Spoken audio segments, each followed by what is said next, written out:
또 오늘 이 송년 예배에 동참하게 되었습니다. 예배에 동참하신 여러분을 축복합니다. 옆 사람과 인사하십시다. 오늘도 만나서 반갑습니다. 잘 오셨습니다. 은혜 많이 받으세요. 하나 더, 새해 복 많이 받으세요. 몇 시간 안 남았습니다. 그렇지만 오늘 2023년도 이제 마지막 주일 송년주일을 예배에 참석하신 여러분 모두에게 주님의 크신 은혜와 축복이 이 시간 성령으로 말씀으로 임하시기를 바랍니다. 혹시 비대면 영상으로 예배하시는 분들 계시면 그 가운데도 주의 은혜가 함께 하시기를 바랍니다. 저는 지난 1년 반에 걸쳐서 주일 낮 예배에는 요한복음을 계속해서 설교했습니다. 오늘 마지막 송년주일에 이 요한복음 설교를 이제 마무리하려고 합니다.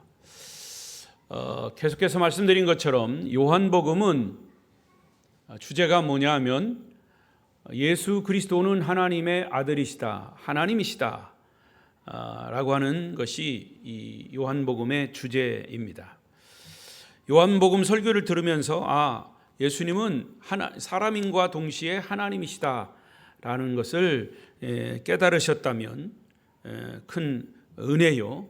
또 그 핵심을 여러분들이 잘 아시면서 또 요한복음을 계속 보시면 되겠습니다. 여러분은 오늘 이 말씀을 들으시면서 여러분 자신이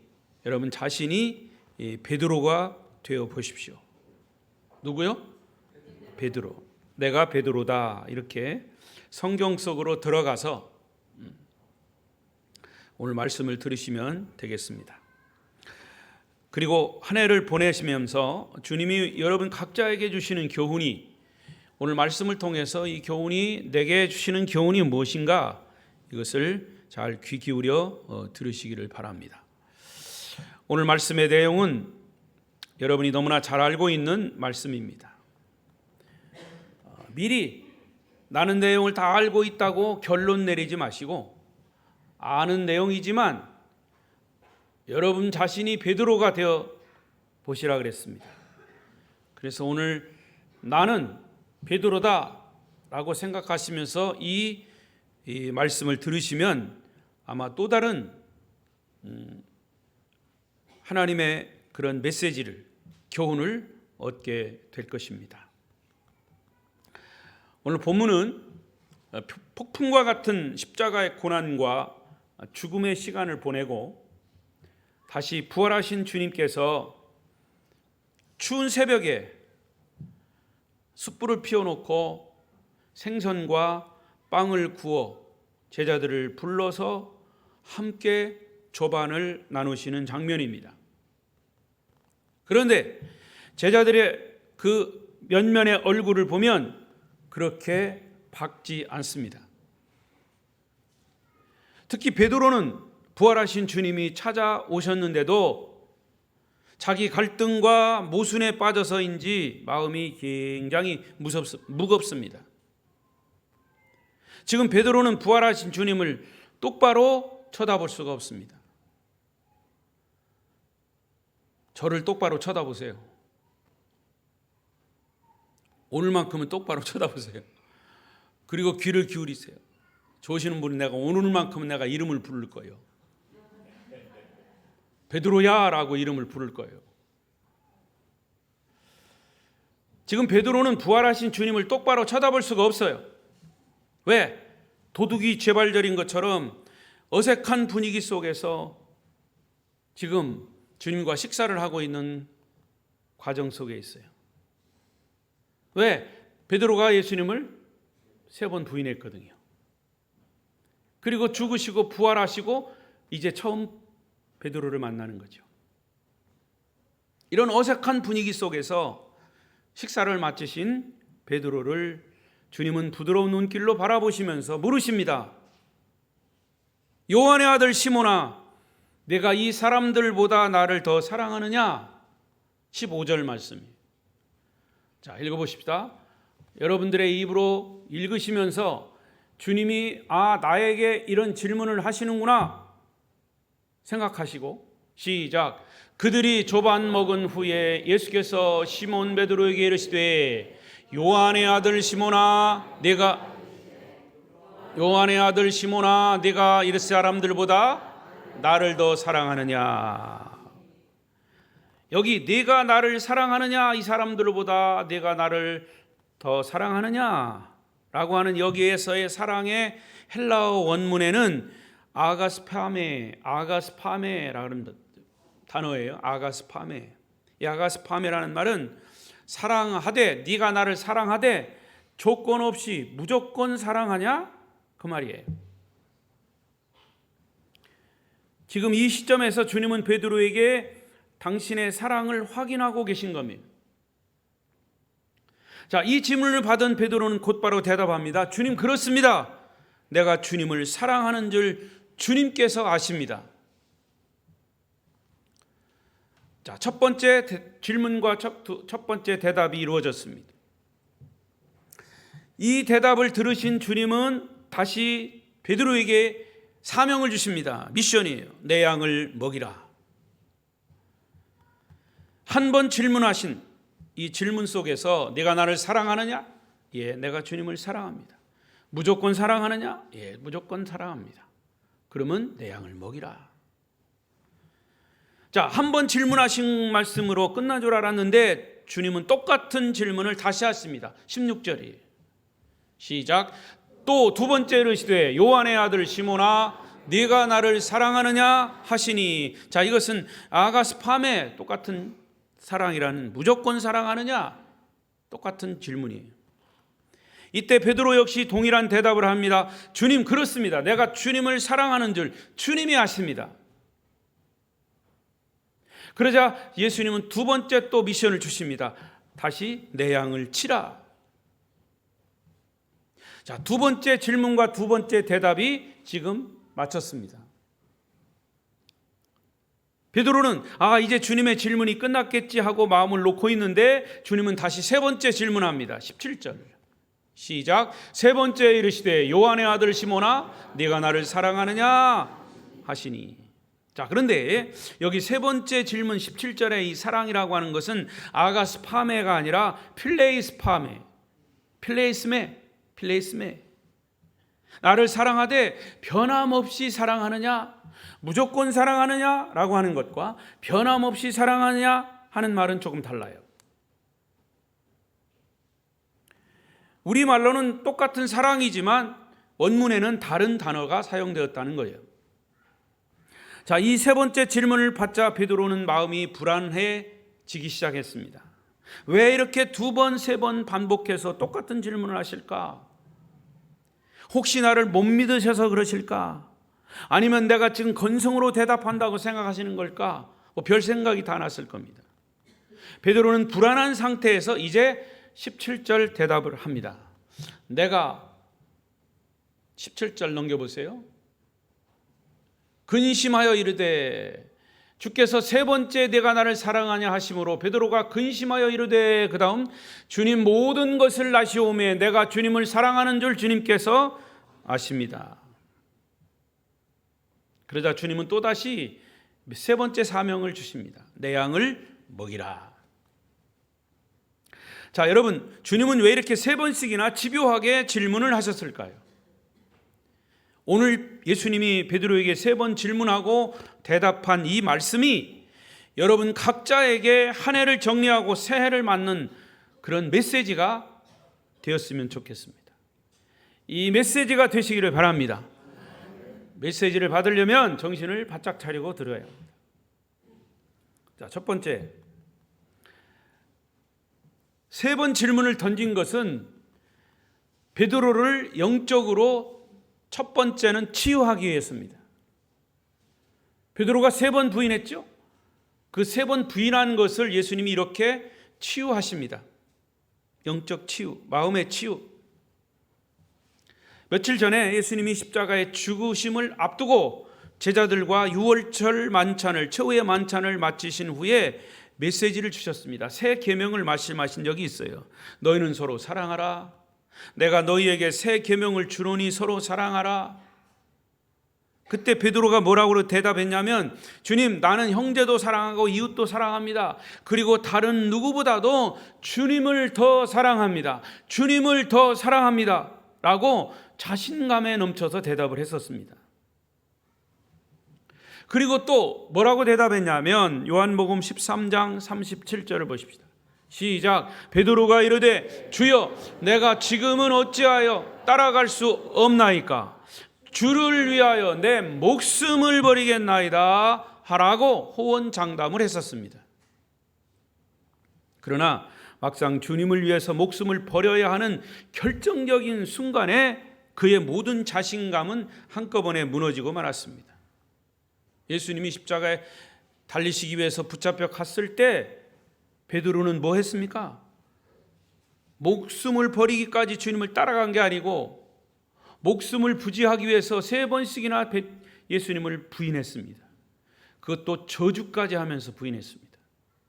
자기 혼자 살아남기 위해서 얼굴을 감싸고 주랭랑을 쳤습니다. 그 후에 베드로는 아마도 여러 날을 통곡하며 뜬 눈으로 밤을 새웠을 겁니다. 닭이 꺾여요 하고 울었습니다. 닭이. 며칠 전에요, 우리 집에 그 자비원에서 닭이 그렇게 울어요. 근데 그 닭이 새벽만 우는 게 아니라 시도 때도 없이 울어. 낮에도 울고 밤에도 울고 그냥 뭐 잠을 못 자 그랬어. 그래서 제 아내와 함께, 저 자비원에 있는 닭은 그렇다고 함부로 심하게 얘기할 수도 없고 저 닭을 안 울게 할 수 없을까? 그래서 우리 집사람이 기도했대요. 주님, 우리 자비원에 있는 닭을 좀 안 울게 해주세요. 하나님의 응답이 왔습니다. 어느 날 이 원장님하고 마주쳤어요. 우리 집사람이 마주쳤는데 원장님이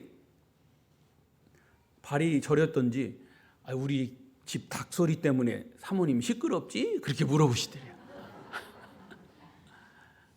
그래서 아무튼 뭐 시끄럽다고 그렇게 얘기는 할 수 없고, 근데 그 닭은 왜 아무 때나 울어요? 이렇게 대답을 했대요.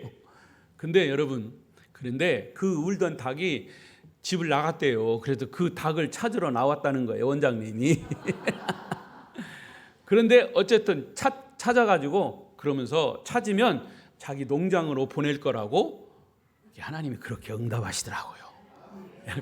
그래서 농장으로 갔어요. 갔는지 뭐 도망 나가서 안 들어왔는지 모르겠는데 이제 닭소리가 안 들려요. 저는 그 닭소리 들으면서 베드로가 생각이 났어요. 여러분, 적용을 시키면 돼요. 우리는 그런 닭소리를 들을 때 베드로가 닭소리를 듣고 주님이 네가 나를 3번 부인하리라, 닭 울기 전에, 이 말이 생각나서 나가서 회개했잖아요. 자, 아무튼 회개는 했어요. 그렇지만 예수님이 십자가에 달려 죽으셨고 부활하신 것 듣기는 들었지만 결국에는 자기 그 전에 고기를 잡던 갈릴리 바닷가로 다시 돌아와서 뜬 눈으로 밤을 새우면서 눈물을 흘렸을 겁니다. 그는 배신자였어요. 실패자였어요. 차마 얼굴을 들고 주님을 바라볼 수 없는 부끄러운 존재가 되어버린 겁니다. 그래서 지금 이 시간도 영혼과 육신이 지칠 대로 지쳐서 갈릴리 바닷가로 떠밀려와 있어요. 그런 베드로에게 부활하신 주님이 찾아오신 겁니다.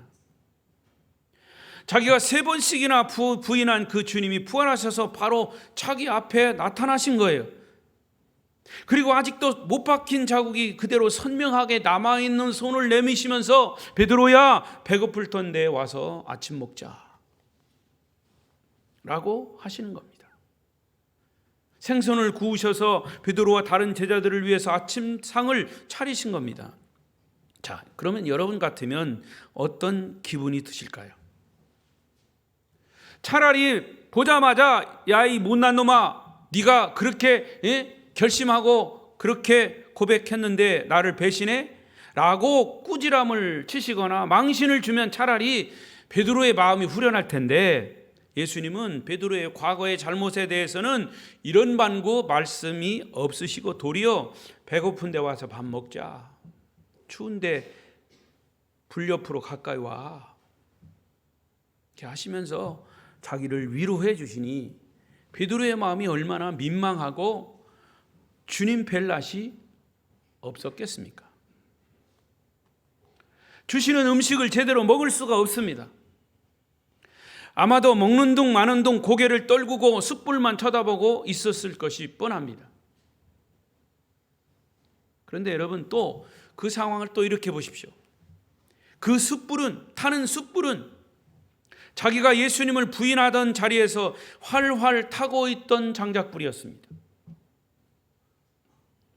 그 불이 생각나지 않았을까요? 게다가 3번씩이나 내가 나를 사랑하느냐고 물으시는 예수님의 이 질문은 자기가 3번이나 나는 주님을 모른다고 저주까지 하면서 부인했던 그런 악몽 같은 순간들을 다시 떠올리게 만드는 정말 주님의 천둥 같은 소리였습니다. 내가 나를 사랑하느냐? 주님의 그 질문을 받고 다시 사랑을 고백하면서도 베드로는 얼마나 많은 눈물을 흘렸는지 아마 우리는 상상을 해볼 수가 있습니다. 그때의 베드로의 영적 상태는 아주 피폐한 상태, 영적으로 병든 상태, 믿음도 약해지고 자신감도 떨어지고 긍지도 없고 용기도 없고 다 바닥나고 남아있는 것은 하나도 없는 실패자였습니다. 처절하게 병들고 지쳐있는 그런 베드로였습니다. 그런 베드로를 향해서 주님은 요한의 아들 시몬아, 네가 이 사람들보다 나를 사랑하느냐? 라고 물으신 겁니다. 여러분, 우리가 여기서 주목해 봐야 할 것이 또 하나 있습니다. 주님이 베드로를 부르실 때 그의 이름을 왜 반석이라고 하는 뜻의 베드로라고 부르지 않고 전 이름인 요한의 아들 시몬아 라고 부르셨을까? 이 부분을 놓치지 마십시오. 요한의 아들 시몬아. 이 시몬은 주님을 만나기 전에 베드로의 이름입니다. 옛날 이름. 왜 하필이면 주님은 그의 옛날 이름을 부르시고 자기를 사랑하느냐고 물으셨을까? 여기에 깊은 뜻이 담겨 있습니다. 이것은 베드로야, 너는 나를 모른다고 3번이나 부인했지만 너의 옛사람이 시몬, 그 시몬이 나를 부인한 거야. 바로 그것을 깨우쳐 주시려고 그렇게 부르신 겁니다. 예수님이 3번씩이나 똑같은 질문을 던지신 것은 베드로의 잘못을 꾸중하기 위함이 아니고 오히려 주님이 베드로를 얼마나 사랑하는지를 보여주기 위함인 겁니다. 네가 나를 부인한 것은 과거의 시몬이었던 그때 그 모습으로 네가 나를 부인했을 거야. 이제 너는 베드로지 않니? 그 베드로, 네가 나를 이제 사랑하느냐? 내가 사랑한다고, 나를 사랑한다고 고백한 그 사랑의 고백은 과거의 너가 아니라 이제 변화된 너의 모습, 베드로의 너의 모습, 그 모습으로 나를 사랑한다고 한 것이야. 베드로의 이 아픈 영혼의 상처를 치유하시기 위함이다, 그 말입니다. 여러분, 누구도 자신이 먼저 상대방을 사랑하지 않고는 아무도 네가 나를 사랑하느냐 이렇게 물을 수 없어요. 내가 그를 사랑하기 때문에 네가 나를 사랑하느냐고 묻는 거죠. 예수님은 비록 당신을 부인한 제자이지만 베드로에 있는 그대로를 사랑하시기 때문에 베드로야, 너는 과거의 사람이 아니고 변화된 베드로, 너는 날 사랑하니? 라고 물으신 거예요. 그러므로 예수님의 이 질문에는 나는 너를 아직도 너무나 사랑해, 그러니 나를 부인한 것 너무 자책하지 마라 라고 하는 깊은 뜻이 숨겨져 있는 거죠. 주님의 이 질문을 3번 받으면서 베드로의 무거운 마음은 이제 가벼워지기 시작했습니다. 그리고 그의 아픈 마음이 치유되기 시작했습니다. 비록 예수님이 베드로를 가장 필요로 하실 때는 무참하게 배신해버린 베드로였습니다. 그러나 예수님의 이 질문을 받는 순간 주님의 변함없는 사랑을 정말 가슴 뼈저리게 실감하게 되었다는 거죠. 이 예수님의 사랑은 다시금 그의 영혼 속에 남아있던 예수님을 향한 사랑의 불씨를 다시 타오르게 만들었던 거죠. 그래서 그는 자기도 모르게 어색하고 부끄럽지만 내가 주님을 사랑하는 줄 주님이 아십니다 라고 대답한 거죠. 사랑의 고백을 3번 반복하면서 베드로의 마음은 치유되기 시작합니다. 지금 3번씩이나 예수님을 부인하면서 입었던 깊은 상처가 아물고 있습니다. 여러분, 주님의 사랑은 사람을 치유하고 잘못된 관계를 회복시켜주는 놀라운 능력이 있습니다. 그 증거가 있습니다. 훗날 베드로는 자기의 남은 인생을 통해서 이때 자신이 얼마나 완전하게 치유를 받았는지를 증명해 보였습니다. 그게 어디냐면 사도행전을 보도 그렇고 베드로 전후서를 성경을 쓰면서 베드로 전후서에서도 베드로가 예수님을 부인한 것 때문에 씨름하거나 부끄러워하거나 괴로워했다는 흔적은 전혀 찾아볼 수 없습니다. 그는 과거의 모든 실패와 상처들을 완전히 치유받고 자유함을 얻은 상태로 더욱이 주님을 증거하면서 자기의 생을 마쳤습니다. 예수님의 사랑이 그를 완전하게 치유한 것이죠. 예수님의 사랑이 그를 넘어진 자리에서 일으켜 세운 겁니다. 얼마나 놀라운 일입니까? 여러분, 이 말씀을 여러분 자신에게 적용해 보십시오. 베드로처럼 세상에 나가서 주님을 모른다고 부인하면서 세상을 살다가 영적으로 만신창이가 된 분들은 혹시 없습니까? 세상 욕심에 눈이 어두워서 하나님 말씀은 뒷전에 두고 죄와 타협하면서 인생을 멋지게 살아보려다가 남은 것 하나 없이 빈털터리가 된 분은 없습니까? 베드로처럼 남이 모르는 죄 때문에 마음에 죄책감과 고통을 안고 아픈 가슴을 주체하지 못해서 슬퍼하고 있는 분들은 없습니까? 그런 사람들은요, 찬송을 불러도 마음이 시원하지 않아요.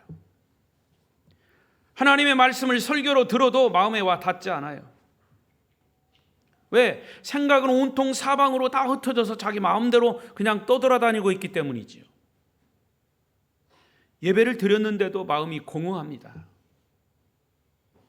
이렇게 영적으로 병든 사람들에게 필요한 것은 바로 주님의 사랑입니다. 성경에서 주님이 우리에게 질문합니다. 베드로야, 네가 나를 사랑하느냐? 베드로라고 하는 이름 속에 여러분 이름 넣고 한번 그렇게 스스로 질문해 보십시오. 박재기 목사야, 네가 나를 사랑하느냐? 주님이 나에게 이렇게 물으신다면 내가 어떻게 대답하겠습니까? 여러분은 어떻게 대답할 수 있습니까? 내가 주님을 정말 사랑합니다 라고 고백한다 할지라도 그것은 진짜 고백이고 가짜 고백인지 주님이 다 아십니다. 지금까지 헛된 사랑을 추구하면서 헛된 것에 미쳐서 자신의 젊음을 다 잃어버리고 정신없이 살다가 입은 상처는 그 어떤 것으로도 치유할 수가 없습니다. 오직 나를 위해 십자가에서 죽으신 주님의 아낌없는 그 사랑만이 치유할 수 있습니다. 오늘 이 시간 여러분의 영적 귀가 열려서 요한의 아들 시몬아, 내가 나를 사랑하느냐?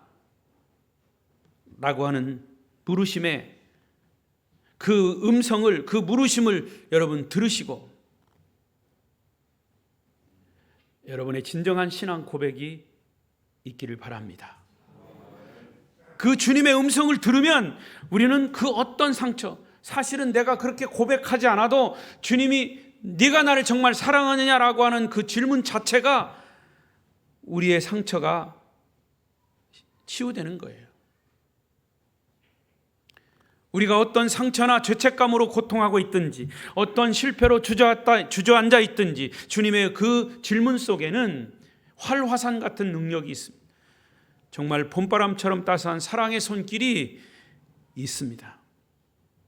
그러므로 베드로처럼 영혼의 귀를 열고 주님의 그 음성을 들으시기 바랍니다. 그리고 이렇게 고백하십시오. 주님, 저는 주님을 정말로 사랑합니다. 따라하십시오. 예수님, 큰 소리로 예수님, 내가 주님을 사랑합니다. 그 진심은 주님만이 아십니다. 이 고백을 하는 순간 여러분은 상처가 나음을 입고 치유되는 은혜를 맛보게 될 것입니다. 그런데 이런 주님의 음성을 듣기 위해서 우리의 의지적인 노력이 필요합니다. 목사가 강단에서 하라고 하니까 그냥 따라서 하는 그게 아니고 여러분의 의지적인 노력, 주님의 음성을 듣고자 하는 강한 의지가 필요합니다. 그게 뭐냐? 기도입니다. 주님 앞에 서 있는 겁니다. 주님 앞에서 내가 침묵하고 있는 것도 기도입니다. 정확하게 말하면 기도는 내가 주님 앞에 침묵하며 서 있는 것이 진짜 기도예요. 기도는 우리가 주님의 음성을 듣고자 하는 그런 몸부림입니다. 내가 침묵하면 주님이 내게 말씀하십니다. 그럴 때 여러분의 고백은 다른 거 없습니다. 나는 주님을 사랑합니다. 가장 최고의 기도는 베드로의 고백처럼 내가 주님을 사랑하는 줄 주님이 아십니다. 여러분의 사랑의 고백을 통해서 모든 문제가 해결되고 모든 아픔이 치유되는 은혜가 있기를 바랍니다. 이제 두 번째,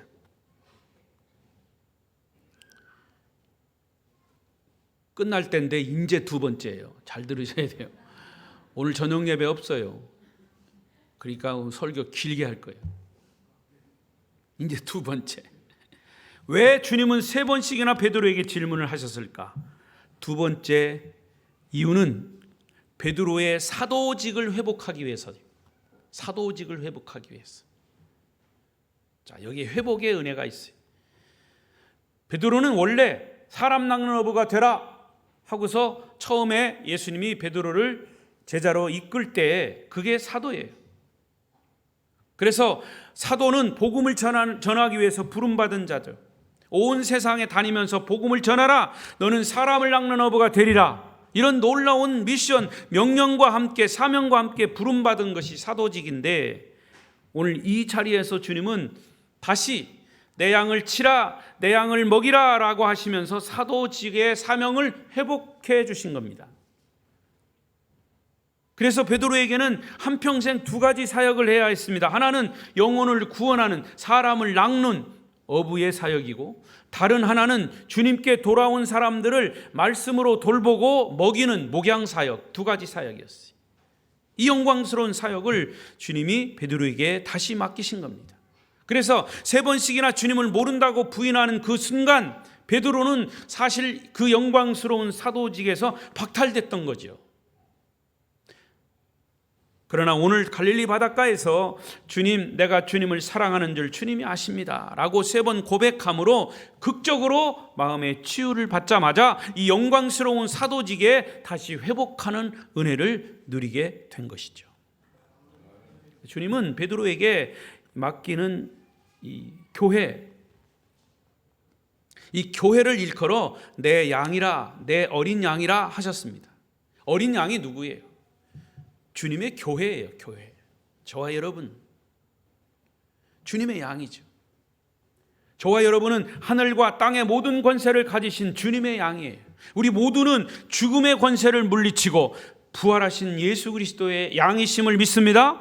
장차 세상을 심판하기 위해 이 땅에 재림하실 만유의 주 되신 그분의 어린 양들입니다. 그러니까 예수님은 이 양들을 베드로에게 맡기신 거예요. 그런데 베드로는 지금 이 세상에 없어요. 그래서 목회자를 세워, 목사들을 세워서 사도직을 대신 맡기신 겁니다. 목사인 저도 주님 앞에서는 양이에요. 그렇지만 성도들에게는 사도직을 감당하는 목양자인 거죠.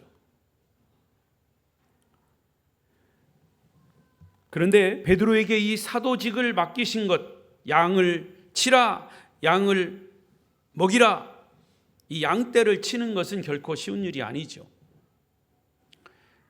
차라리 예수님이 직접 오셔가지고 양을 치면 또 다를 거예요. 그러나 대신 사도직을 맡아서, 베드로도 그랬잖아요. 베드로에게 사도직을 맡겼는데 베드로가 예수를 3번씩 부인했던 거 아닙니까?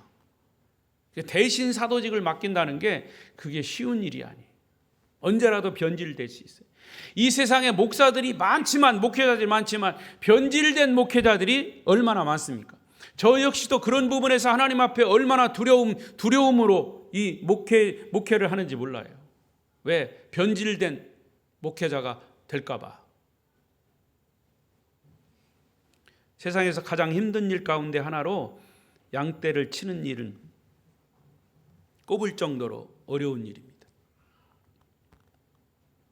구약 성경에 보면 양떼를 치는 일이 얼마나 어려운가를 다윗이 이렇게 표현했습니다. 사무엘상 17장 34절 5절 읽어보십시다. 시작. 다윗이 사울에게 말하되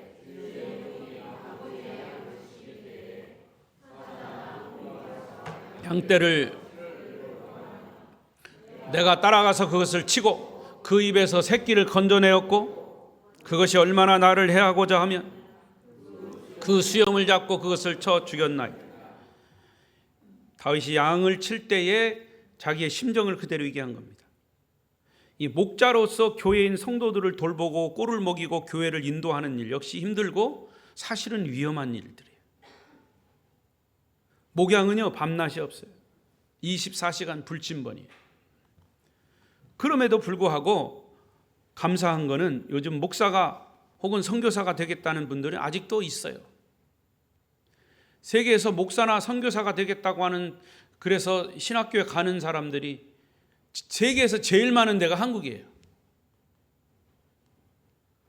금년에도 우리 성결교단의 목사가 100명 넘게 안수를 받았어요. 그러면 성결교단뿐만 아니라 다른 모든 이 교단을 합하면 우리나라에 1년에 목사 안수 받는 사람들이 1000명이 넘는 거예요. 전 세계 한국에만 나타나는 현상이에요. 물론 그 중에는 목사가 되는 사람도 있고 되지 않는 사람도 있고 또 목사가 됐어도 정말 별별 사람들이 많이 있죠. 한편으로 하나님께서 특별히 부르시는 은혜가 있어서 그러려니 하지만 다른 한편으로는 목사라고 하는 직업이 뭔지 잘 몰라서 신학교에 가는 사람도 없지 않아 있어요. 목회는 겉으로 보면 굉장히 화려해 보이지만 그 속내는 대단히 힘들어요. 양을 치다 보면 별별 양이 다 있기 때문이죠. 목양자도 부족하지만 양들 역시 그렇습니다. 갓 태어나서 걷지 못하는 양도 있고 다리 부러진 양도 있고 짐승에게 끌려가다가 구사일생으로 살아남은 양도 있고 잘 먹지 못해서 배고파하는 양도 있고 온갖 장난을 일삼는 양도 있고 천방지축 아무데나 들어가는 버릇없는 양도 있고, 하지만 목자는 이런 양들을 다 끌어안고 보호하고 먹여야 됩니다. 목회도 마찬가지. 교회 안에는 별의별 사람이 다 있습니다. 사랑스러운 사람이 있고 골치 아픈 사람도 있고 보기만 해도 행복한 사람이 있는가 하면 정말 애를 먹이는 사람도 있고, 예배 시간에는 은혜를 받은 것 같은데 밖에 나가면 완전히 딴 사람이 되는 사람도 있고, 이것을 일일이 다 말하자면 한도 끝도 없어요. 근데 양만 있습니까? 염소도 있어요. 막 들이받아요. 양을 들이받고 목자를 막 들이받고. 그런데 주님은 이 별의별 사람들을 다 가리켜 뭐라고 그랬냐? 내 양이다, 내 어린 양이다 라고 하셨어요. 주님의 양이라는 거죠. 교회 안을 들여다보십시오. 성도들과 함께 모여서 예배드릴 때는 은혜 받고 좋아합니다. 그러나 마귀는 팀을 동원해서 우리가 교회 밖에 나가기만을 기다렸다가 어떻게 해서든지 한 사람이라도 자기 편, 마귀 편을 만들려고 합니다. 목사도 끌어들이고 장로도 권사도 집사도 안수집사도 심지어 순진한 어린아이까지 끌어들여서 믿음에서 떠나 세상에서 마귀의 앞잡이 노릇을 하도록 마귀는 유혹하는 겁니다. 그래서 목양은 이와 같은 마귀의 유혹을 분별해서 양떼들이 그곳에 빠지지 않도록 돌보는 것이 목양입니다. 오늘 본문에 예수님은 베드로에게 양을 맡기시기 전에 아주 중요한 조건 하나를 제시한 것이, 질문이 뭐예요? 네가 나를 사랑하느냐? 그겁니다. 주님은 주님을 사랑하는 자에게만 자기 양을 맡기셨습니다. 그 일이 너무 힘들기 때문에. 주인을 사랑하는 사람은 아무리 힘들고 어려워도 주인이 사랑하는 양들을 사랑하게 되어 있습니다. 하나님이 사랑하는 양인데 목사가 무슨 권한으로 사랑하지 못하냐? 반면에 주인 사랑하는 마음이 없거나 적으면 그 목자는 양을 삭군처럼 먹이게 되는 거죠. 그러므로 주님은 자신을 사랑하는 자에게 자기 양을 맡기신다 그랬어요. 베드로가 주님을 내가 사랑합니다 라고 고백할 때 비로소 내 양을 먹이라, 내 양을 치라고 말씀하셨다는 것에 주목하십시오. 그리고 우리가 분명히 기억해야 할 것이 또 한 가지 있습니다. 목회자만 양을 돌보는 책임을 지고 있는 것이 아니에요. 교회 안에는 작은 목자들도 있죠. 구역 조직의 구역장, 작은 목자입니다. 어린 생명들을 돌보고 있는 어린이부, 중고등부, 청년부도, 교사도 작은 목자들이에요. 남녀전도의 권사회 리더들, 이런저런 모습으로 주님을 섬기는 봉사자들 모두가 작은 목자예요. 이들이 하는 일들은 그것이 아무리 작아 보여도 소중한 거예요. 따라서 우리 모두가 먼저 해야 할 조건은 주님을 사랑하는 겁니다. 그러면 주님은 우리에게 아름답고도 영광스러운 이 사도직, 직분을 잘 감당하도록 힘과 지혜와 용기를 주십니다. 여러분 모두 주님의 사랑의 음성을 듣고 다시 한번 주님 주신 그 사명을 잘 감당하셔서 주님을 사랑하는 그 열정으로 양들을 사랑하시고, 따라서 목자인 저는 누가 뭐래도 우리 성도들을 사랑합니다. 주 안에서 사랑합니다. 주 안에서 사랑합니다. 아멘이 떨떠름하군요. 제 사랑을 안 받는 겁니까? 안 받아도 상관없어요. 어쩔 수 없이 주님이 사랑하는 양을 목자에게 맡겼기 때문에 저는 여러분을 주 안에서 사랑합니다. 마지막 세 번째로, 왜 주님은 세 번씩이나 베드로에게 질문을 던지셨습니까? 베드로가 영광스러운 죽음을 준비할 수 있도록 하기 위해서. 사랑은 진정한 헌신을 가능하게 합니다. 내가 상대를 사랑하면 어떠한 헌신이라도 내가 다 할 수 있는 거죠. 내가 주님을 사랑하는 줄 주님이 아십니다 라고 세 번이나 베드로가 사랑을 주님께 고백했을 때 주님은 베드로의 미래의 삶을 예언하셨습니다. 18절이에요. 시작. 내가 진실로 진실로 내게 이르노니 네가 젊어서는 스스로 띠띠고 원하는 곳으로 다녔거니와 늙어서는 내 팔을 벌리리니 남이 내게 띠띠고 원하지 아니하는 곳으로 데려가리라. 이것은 사도 요한은 이 말씀이 베드로의 죽음을 예언하는 것이라고 밝히고 있어요. 19절에 이 말씀을 하심은 베드로가 어떠한 죽음으로 하나님께 영광을 돌릴 것을 가르키미러라. 이 말씀을 하시고 베드로에게 이르시되 나를 따르라. 베드로는 젊었을 때 주님을 위해서 자기를 던진 사람이었어요. 예수님이 너는 나를 따르라, 사람 낚는 어부가 되라 하고 따랐어요. 그런데 중간에 사단이 나섰죠. 주님을 세 번씩이나 부인하고 배신하고, 그래서 다시 이 자리에서 주님이 베드로의 그 사랑을 확인하셨죠. 그리고 주님의 사랑으로 치유받은 이후부터 그는 주의 복음과 주님의 양들을 위해서, 주의 교회를 위해서 힘을 다해 남은 여생을 온전히 헌신했습니다. 저는 오늘 이 자리에 나이 드신 어르신들도 있지만 그래도 젊은이들도 있습니다. 우리 젊은 청년들에게 하나님이 주신 은사를 잘 분별해서 자신감과 비전을 가지시기 바랍니다. 그리고 청지기적 사명을 받고 주를 위해서 여러분 주신 달란트, 여러분 주신 환경과 모든 여건을 다 동원해서 내가 이렇게 이 자리에 사는 것, 내가 이렇게 이런 직업을 갖는 것, 내가 이렇게 하는 것은 하나님이 내게 주신 것이다, 내가 하나님의 영광을 위해서 하겠다라고 하는 그런 비전의 사람들이 되시기를 바랍니다. 젊은이들은 이런 믿음과 꿈과 긍지와 자신감을 가지고 살아야 합니다. 젊었을 때는 열심히 뛰어야 합니다. 베드로도 그렇게 뛰었습니다.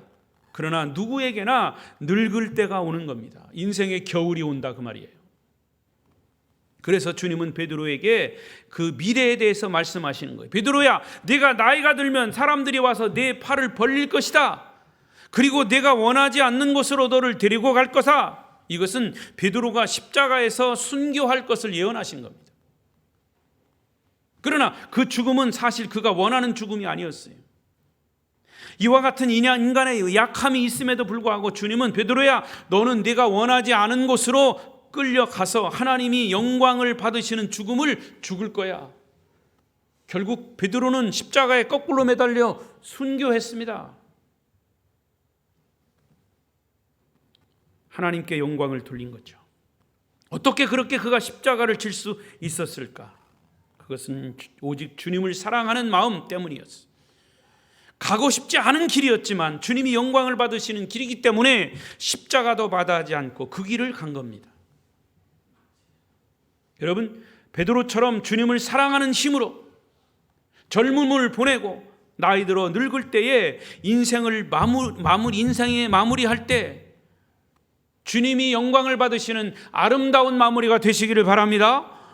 젊을 때는 주님을 섬기는 일에 쓰임받고 늙을 때는 죽음으로 하나님께 영광을 돌리는 그런 삶을 살 수 있다면 얼마나 멋진 인생이 될까요? 여러분, 시작을 100점으로 했습니까? 100점으로 시작한 인생 빵점으로 마치는 사람도 많아요. 그러나 되돌아보면 나는 0점으로 빵점으로 시작한 인생인데, 그러면 마지막에는 100점으로 맞춰야죠. 그러면 지금 몇 점이에요? 또 얘기할까요? 여러분, 황금 좋죠? 황금이 오늘도 하늘에서 뚝 떨어졌으면 좋겠어. 근데 황금보다 더 중요한 것은 지금입니다. 집에 가서 묵상해 보십시오. 지금이 중요한 겁니다. 그러면 나의 남은 생애는 몇 점으로 마칠 것인가? 이런 행복한 100점으로 인생을 마치기를 원하신다면 끊임없이 지금 앞으로 주님을 뜨겁게 더 사랑하시기를 바랍니다. 말씀을 마무리하겠습니다. 사도 요한은 요한복음을 마무리하고 마지막 붓을 놓으면서 아주 재미난 얘기를 했어요. 25절 마지막 절을 보십시다. 시작. 예수께서 행하신 일이 이 외에도 많으니 만일 낱낱이 기록된다면 이 세상이라도 이 기록된 책을 두기에 부족할 줄 아노라. 사도 요한의 이 고백 속에는 심오한 진리와 은혜가 담겨 있어요. 유명한 성경학자인 윌리엄 바클레이는 이에 대해서, 이 부분에 대해서 이렇게 글을 남겼습니다. 사도 요한은 붓을 놓으려 하고 있습니다. 그러면서 그는 다시 한번 예수 그리스도의 찬란한 영광을 마지막으로 보려 하고 있습니다. 우리가 그리스도에 대해서 알고 있는 것이 무엇이든지 간에 그것은 단지 그분에 대한 아주 작은 것에 지나지 않습니다. 저와 여러분이 예수님을 안다고 하지만 예수님을 아는 것은 아주 지극히 작은 거예요. 우리가 체험하고 있는 경이로운 일들도 아무리 놀라운 것이라 할지라도 우리가 앞으로 체험하게 될 것에 비하면 아무것도 아니다는 얘기죠. 계속해서 인간의 제한된 생각을 가지고 예수 그리스도를 표현하기에는 너무나 작습니다. 인간의 책들은 그리스도를 담기에는 너무나 부족합니다. 그래서 요한은 헤아릴 수 없는 승리, 다함이 없는 능력, 그리고 제한 없는 예수 그리스도의 은혜를 가지고 자기의 복음서를 끝맺음하고 있는 것입니다. 멋진 표현입니다. 예수 그리스도 안에는 끝이 없습니다. 그분은 무한하십니다. 그분의 은혜가 얼마나 풍성한지 모릅니다. 그분의 승리가 영광스럽고 영원한지 모릅니다. 이러한 주님을 사랑하십시오. 사랑하며 승리하십시오. 주님을 사랑하며 행복하십시오. 주님의 사랑으로 지금의 어려움들을 이겨가십시오. 그러면 하나님께서 여러분들에게도 베드로처럼 그런 영적인 치유와 사명을 다시 회복시켜 주실 것입니다. 그리고 영광스러운 죽음을 준비시켜 주실 것입니다. 부활하신 주님의 사랑이 성도 여러분에게 풍성히 임하시기를 축원합니다. 축원합니다. 기도하겠습니다.